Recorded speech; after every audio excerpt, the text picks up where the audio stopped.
Oh my god, give me that ammo. Oh my god. Ducks can die. Shoot all zombies. Oh my god, like a boss. A duck's opinion. Quack, quack, quack.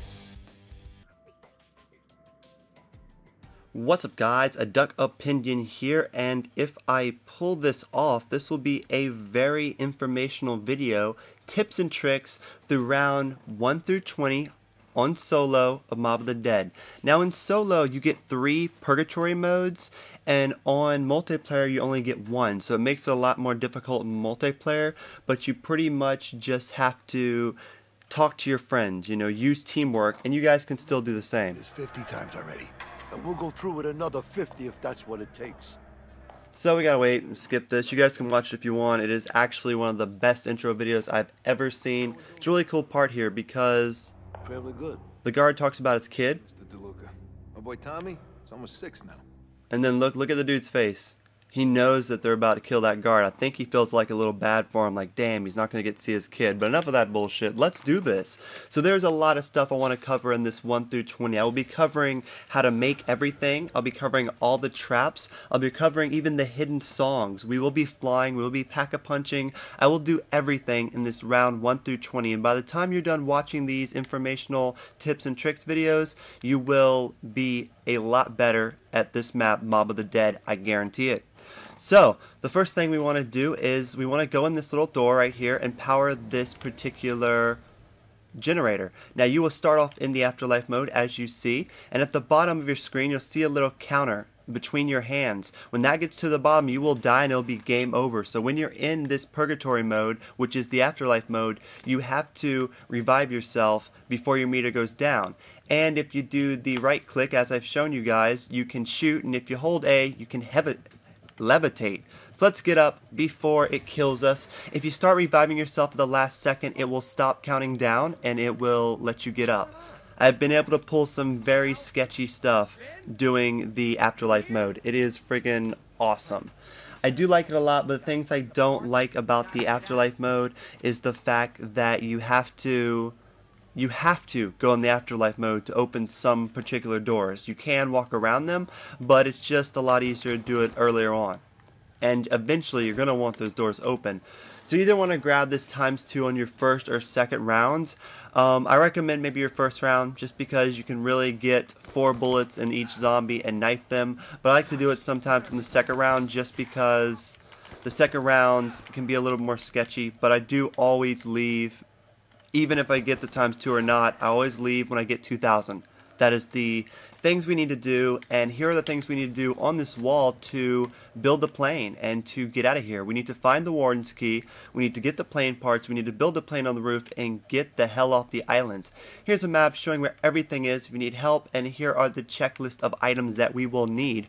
But in this round 1 through 20, like I said, the first 2 rounds, you just want to work on a good time to get your ×2. It will not go away, but if you're wondering how we got this ×2, when we went into purgatory mode and lit up the generator in there, it opened up this gate. There'll be about 3 or 4 of these type of generators that open up gates with random perks that will be random, but it seems to always be a ×2 when you're starting off. Like, I've never seen this be something else when you start off. So there you go, round 1. Pretty simple so far, right? You see below your points you have 3 purgatory points. Like I said, each round you gain 1 and you can spend them. If you get hit and go down, you will be able to get back up in purgatory mode. This will let you do this 3 times, but if you do not have a purgatories and you do not have any afterlives left over, purgatories and afterlives are the same thing, I'm like confusing myself here, but if you don't have any of them left over and you go down, it is game over. They are your new quick revive. Quick revive is not on this map anymore. The perks that are actually on this map are Jug. I count Pack-a-Punch as well as a perk. Double Tap, Deadshot Daiquiri, and Speed Cola. I might have missed one. I'm like thinking a little hard. Oh yeah, they have the new perk which is called Electric Cherry. The perk Electric Cherry just makes it when you reload your gun, it makes it where this electrical shock shocks the zombies. And on early rounds it can kill the zombies as well. Me a blood debt. So like I said, once I get 2,000, I like to kind of go ahead and leave. I need to save these zombies. I don't need to kill them. I know it's times 2 and we want to get points, but I need to do this particular challenge called Feed the Dogs.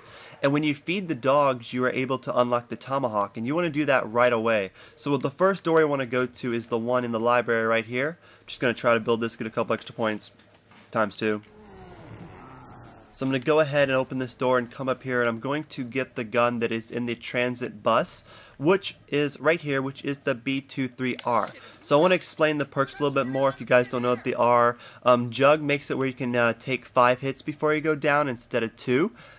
Speed Cola lets you reload quicker. Deadshot Daiquiri makes where your quick aims go to headshots instead of their chest, so it's a lot easier to get headshots. Speed Cola lets you reload quicker, and like I said, the Electro Cherry gives you an electrical shock when you reload. And Double Tap makes it where you shoot your ammo faster, but it makes it a lot more powerful. It makes it with a lot powerful bust. So there'll be 3 locations with dog faces. This is one of the locations with dog faces, and you have to kill a zombie near them, and the dog will eat the zombie. The dog will show up, and he will eat the zombie. Now you need to feed him about 6, give or take, zombies. Now you need to do this with 3 separate dogs. That's why I like doing it early, and we have 2 more zombies. So you have to actually wait to kill each zombie, because as you see here, he won't eat multiple ones. So you have to wait until he fully finishes eating. Right there, there's 2 eating animations, so you have to wait until he fully finishes eating before killing another zombie, or they'll get stuck here and he pretty much won't, you know, eat it. So the key's either going to be down there, which will open this gate if it is. I don't know. We'll see what gate we're going to eat. I should have fed that dog. We'll see what we do, because we got to see where the key is. But we're just going to stay up here for now until this dog is fully fed, and he should be fed before the end of round 3 if we play it right. So don't get me wrong though, I don't want you guys thinking like you have to circle here all day. Like if you see zombies coming and they're about to hit you, don't lose your life just trying to feed this dog. Kill these damn zombies, you know? Don't worry about waiting until the last second just to feed the dog.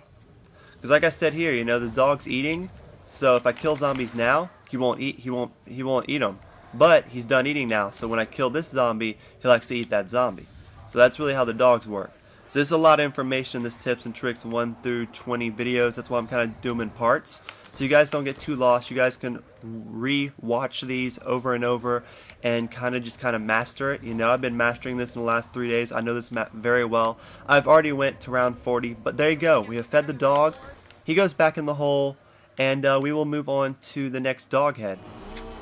And so like I said, I think it's really important to get these dog heads done now, just because of the fact that if you do it later on, it's going to be a lot harder, and the tomahawk really comes in handy on these earlier rounds. Now you can just make this your starting off tips and tricks, and by round 10, we'll have our tomahawk, we'll have Jug, we'll have some good weapons, and we'll be looking pretty good. So we're making our way back. This is the opposite way of the spawn. Whenever you open this door or the one in the library, it automatically opens up both. So you don't have to pay for both, you just have to open up one. So like I said, it'll either be, the key will either be right here in the cafeteria, or it'll be on the far side in the Gordon's area. And either way, you have to, I'll show you where the other key location is later on, but either way, you have to go into purgatory mode, which we're about to do, because if you die, you get thrown into purgatory mode, but there is a purgatory box right there if you need it. So you will need to go in this hole by the automatic gun. This hole will open up these showers. You can pay your way around the showers, but it's just a lot easier to get this hole and to power it up. And the next thing you want to do, which is kind of difficult to make the jump sometimes, you want to get the key down. Depending if it's here in the warden's area, you're going to have to jump into one of these platforms, and you can miss them. It is very, very annoying, but once you make it in there, you just want to zap this until it dies down. Then you want to run back to your character, zap any zombies that are in the way, and get yourself back up. I do want to say, when you zap zombies in the afterlife mode, they teleport somewhere else. They do not die, they teleport. So when we went in this building right here, it opened up that gate so we can go into the showers. And we went into the top one here, it dropped down the key, so now we can get the key. Guys, I got the key! So this is the mystery box. This is one of many locations the mystery box can spawn in. We aren't going to hit it right now, but you can also get claymores here, and this is the cafeteria. This is the major spot that I'll be teaching you guys where to run and how to run it, and it's the major spot that I've been running besides the bridge in my round 40 strategies. So what we want to do now is have 1,000 points after we open the cafeteria and get all this stuff, so we will be able to get to the next dog. I want to feed most of these zombies to the dog. I want to feed all of them if I can. So we need to go here into the infirmary. This will be able to lead you up to the roof, and you will also be able to find your first piece to the acid kit. And so that will be over here on the right. And if it's not here on the right, it will be on the other side by the bloody pool where we're going to get the spoons. Well, we're going to get like a golden spoon from here. That's one of my golds, and I'll show you guys how to do that a little bit later on. We'll work on that after we get our tomahawk.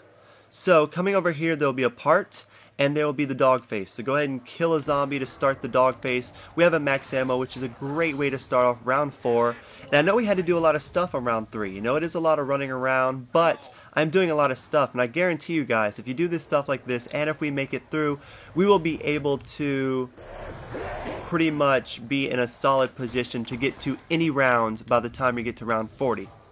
20, I mean. Sorry. I'm thinking ahead of myself, like, no, we'll go to round 40. But let's keep on feeding this dog. And I want to jump into purgatory mode one more time to show you guys how to access the roof. If you go up here, it will be closed. And also Deadshot Daiquiri's here. So to access the roof and turn on Deadshot Daiquiri, you want to go into the afterlife mode.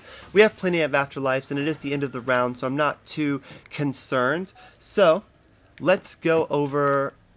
This is where we died at. So let's go over to the back, where I think this is like holding cells, but there'll be this area here that you'll be able to jump up, and you'll be able to access the roof. So go over here to the door, power it, and go back down the door. You'll pass right by Deadshot Daiquiri, you'll power up Daiquiri, and you'll be able to get yourself up way in enough time before you die. So we're doing really good. We have most of the dogs fed, almost. Like we have at least halfway done the dogs. We have the roof open, we have a pretty good gun. I'm going to go ahead and open up this, and I'm going to get the very first part taken care of. And I'm going to put it on the boat, or the plane. Might as well start off. Like I said, we will put the plane together and go to Pack-a-Punch. Before round 20, there's a lot of stuff I want to do. So, we want to go ahead and feed this dog. We want to make sure this zombie hurries the hell up and gets eaten. And then we are going to